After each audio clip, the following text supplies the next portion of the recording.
in just a couple of minutes. Guys, back over to you. Well, Penn State and its famous football program was crushed this morning by the NCAA, and right now everyone involved is just trying to pick up the pieces. College football's governing body throwing down massive sanctions on Penn State like we have never seen before. CBS 21 Sports Director Jason Bristol leads our team coverage tonight live in the studio with the penalties Penn State is now facing. Jason. And Rob and Tanya, we were expecting unprecedented announcement, and that is what we got. The NCAA hitting Penn State where it hurts the most, in the wallet, on the field, and in the hearts of fans who live and breathe blue and white. The NCAA sending a very direct message to State College. Football can no longer be king. It was not the death penalty.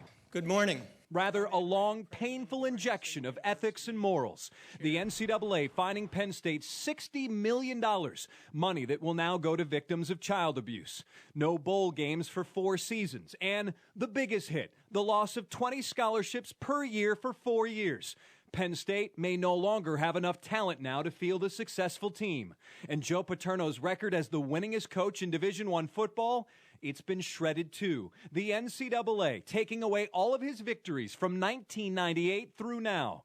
It was a symbolic punishment that no one man is bigger than one sport or one school. One of the grave dangers stemming from our love of sports is that the sports themselves can become too big to fail, indeed too big to even challenge.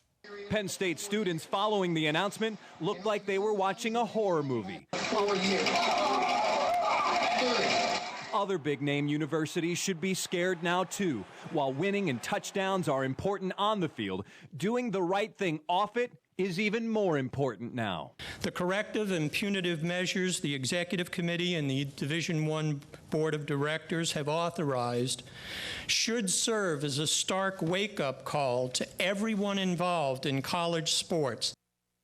And Penn State will also be on probation now for 5 years, will be supervised very closely by the NCAA. The Big Ten also announcing Penn State will forfeit its share of the Big Ten title game money. That works out to about $13 million. That will also be donated to charity. So this isn't the death penalty, but it certainly feels like it. Right, and the players that signed with Penn State certainly did not expect this to happen. What happens to them? What can they do? The players that are currently on the team, they are now free to transfer wherever they want and feel no effects of it. Essentially, Penn State, those players will now be able to transfer. Typically, you would have to wait a year due to NCAA transfer rules. That has been waived. However, I do not believe we'll see any players transfer right now. It's so late in the summer, getting to a new school would be extremely difficult. After this coming season, might be a different story. So other coaches might be looking at Penn State players for next year. No doubt. All right. All right. Jason, thank you. Well, reaction on Penn State's main campus is split. Some people believe the sanctions were too harsh, while others think they weren't severe enough. Regardless of their feelings on the sanctions, they say they still fully support their school. CBS 21's Christina Butler is live with the Center County Mobile Newsroom in State College for us tonight.